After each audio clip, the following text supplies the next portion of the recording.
Hello guys, welcome to the channel. तो इस video में हमारा टॉपिक है नेगेटिव फीडबैक कंट्रोल सिस्टम।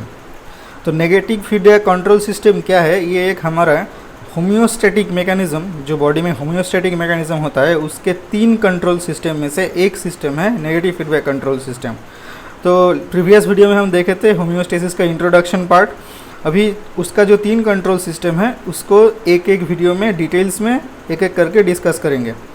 तो यहाँ पे पहला टॉपिक है ये पहला कंट्रोल सिस्टम है नेगेटिव फीडबैक कंट्रोल सिस्टम। तो नेगेटिव मतलब है यहाँ पे क्या होता है कि initiating stimulus is decreased further, मतलब जो स्टिमुलस अगर इंक्रीज कर रहा है उसे डिक्रीज करवाना, ज़्यादा होगा तो उसे घटा करके एक नॉर्मल लेवल पे ले आना। ये है नेगेटिव फीडबैक कंट्रोल सिस्टम के काम। तो एग्जाम्पल के हिसाब से अब देख लेते हैं। ब्लड प्रेशर कंट्रोल थ्रू बैरो रिफ्लेक्स। बैरो रिफ्लेक्स एक मैकेनिज़्म है, रिफ्लेक्स मैकेनिज़्म, जहाँ पे जिसके थ्रू ब्लड प्रेशर कंट्रोल होता है। ये एक शॉर्ट टर्म कंट्रोल है, क्योंकि जब हम ब्लड प्रेशर के कंट्रोल सिस्टम को पढ़ेंगे, बाद में पढ़ेंगे किसी और वीडियो में, वहाँ पे देखेंगे ब्लड प्रेशर कंट्रोल के 2 मैकेनिज़्म होते हैं। 2 मैकेनिज़्म, एक होता है शॉर्ट टर्म कंट्रोल और दूसरा होता है long term control. Long term control kidney करता है और शॉर्ट टर्म कंट्रोल करता है बैरो रिफ्लेक्स। तो बैरो रिफ्लेक्स के थ्रू ये कंट्रोल कैसे होता है देख लेते हैं। बैरो रिफ्लेक्स यहाँ पे स्टिमुलस होता है ब्लड प्रेशर इंक्रीज़ होना। मान लो तुम कोई एक्टिविटी कर रहे हो, जैसे कोई जिम कर रहे हो या फिर दौड़ भाग कर रहे हो, तब उस टाइम पे हमारा ब्लड प्रेशर इंक्रीज़ होता है। तब क्या होता है, इंक्रीज्ड ब्लड प्रेशर को सेंस करता है बैरो रिसेप्टर। बैरो रिसेप्टर रहता है हमारे बॉडी में, बैरो रिसेप्टर सेंस करता है इंक्रीज्ड ब्लड प्रेशर। वो अभी ये जो स्टिमुलस है इसको भेजेगा सेंटर में, कहाँ पे, मेडुला में उपस्थित है। ये मेडुला में भेजेगा via cranial nerve 9 and 10। Cranial nerve 9 and 10, तो ये क्या होगा, ये होगा एफरेंट। एफरेंट है रिफ्लेक्स आर्क के कुछ मतलब जो इंग्रेडिएंट्स कंपोनेंट्स होते हैं रिफ्लेक्स आर्क के, तो उनमें से एक होता है क्या, स्टिमुलस, दूसरा होता है रिसेप्टर, वहाँ पे एफरेंट भी होता है ना। सेंटर में ये मेडुला में जाएगा। अभी मेडुला में जाने के बाद वहाँ से कोई ऑर्डर आएगा, मोटर मतलब कोई एक ऑर्डर, वो क्या होगा, इफेक्टर के ऊपर कोई एक स्टिमुलस आएगा जो कि सेंटर से आता है। और वो स्टिमुलस क्या है, वो स्टिमुलस डेफिनेटली होगा डिक्रीज़ करना ब्लड प्रेशर को। अभी ये ब्लड प्रेशर को डिक्रीज़ करता है सिंपैथेटिक और पैरासिम्पैथेटिक के कोऑर्डिनेशन की वजह से। मतलब ब्लड प्रेशर कंट्रोल रहता है सिंपैथेटिक और पैरासिम्पैथेटिक के कोऑर्डिनेशन की वजह से ब्लड प्रेशर कंट्रोल में रहता है। अभी सिंपैथेटिक सिस्टम का काम क्या है? सिंपैथेटिक सिस्टम का काम है इंक्रीज करना ब्लड प्रेशर, पैरासिम्पैथेटिक का काम है डिक्रीज करना ब्लड प्रेशर को। अभी हमारा अगर ब्लड प्रेशर कंट्रोल, अगर ब्लड प्रेशर को अगर हमें डिक्रीज करना है तो क्या करना पड़ेगा, सिंपैथेटिक को इनहिबिट करना पड़ेगा। अगर इनहिबिट करेंगे तो ही ब्लड प्रेशर डिक्रीज होगा। और पैरासिम्पैथेटिक को स्टिमुलेट करेंगे, क्योंकि पैरासिम्पैथेटिक नॉर्मली डिक्रीज करता है, इसको स्टिमुलेट करेंगे और भी ज़्यादा डिक्रीज करेगा ब्लड प्रेशर को। तो ऐसे एक बैरो रिफ्लेक्स आर्क मतलब ये ब्लड प्रेशर कंट्रोल में अपना कंट्रीब्यूशन देता है। अभी दूसरा है majority of the endocrine hormone regulation.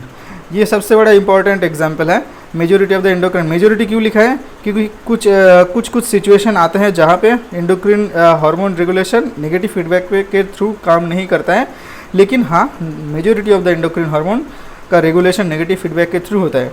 जैसे एग्जाम्पल में हम देख लेते हैं हाइपोथैलेमस, जिसे हम मास्टर ग्लैंड भी बोलते हैं। यहाँ से क्या निकलता है, यहाँ से निकलता है एक, मान लो thyroid releasing hormone, thyrotropin releasing hormone. ये क्या करता है, जाता है पिट्यूटरी में, पिट्यूटरी यहाँ से क्या सीक्रेट करवाता है, TSH। ये TSH फिर से जाता है थायराइड ग्लैंड पे, वहाँ से क्या निकलता है, T3 T4।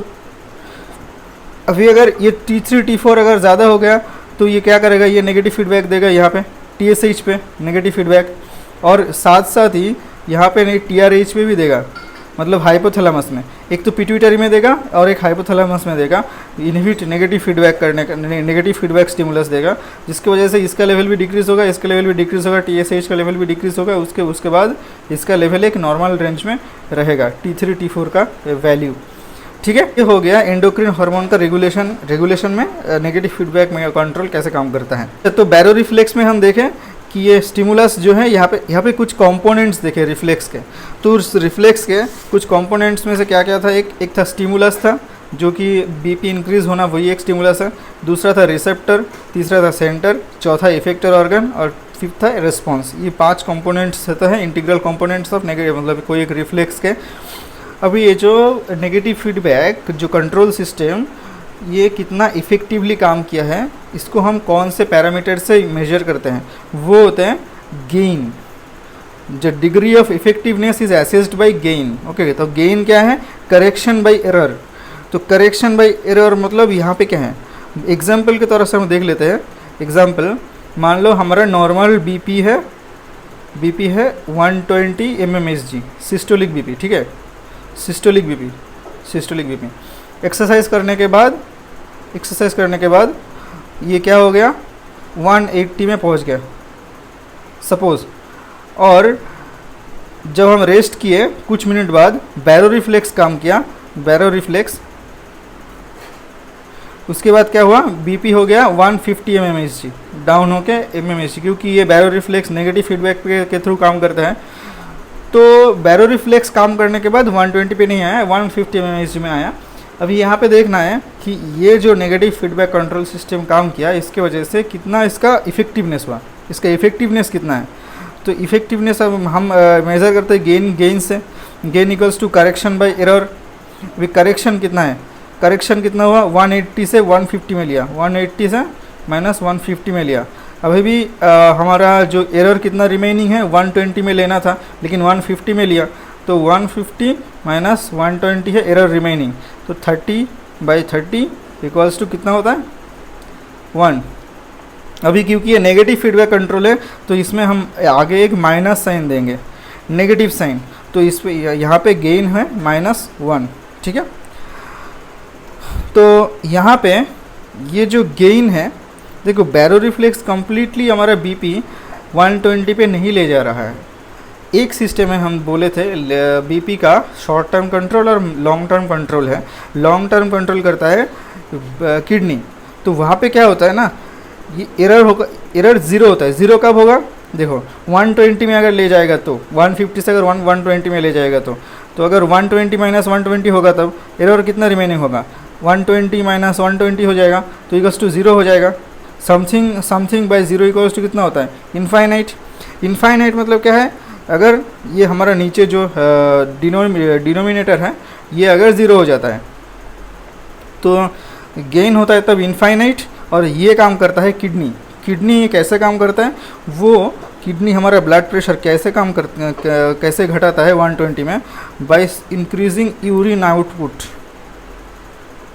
Okay, urine output की इंक्रीज करने से ब्लड वॉल्यूम डिक्रीज करता है, सोडियम और वाटर भी डिक्रीज करता है, सोडियम वाटर एक्सक्रीट कर देता है, तो उसकी वजह से हमारा ब्लड प्रेशर धीरे धीरे कम होते होते 120 में जाके फिक्स हो जाता है। तो इनफाइनाइट फीडबैक गेन प्रिंसिपल को फॉलो करता है हमारा kidney in controlling the BP. तो यही था हमारा नेगेटिव फीडबैक कंट्रोल मैकेनिज्म का थोड़ा कॉन्सेप्ट। तो मिलते हैं नेक्स्ट वीडियो में, टिल देन गुड बाय।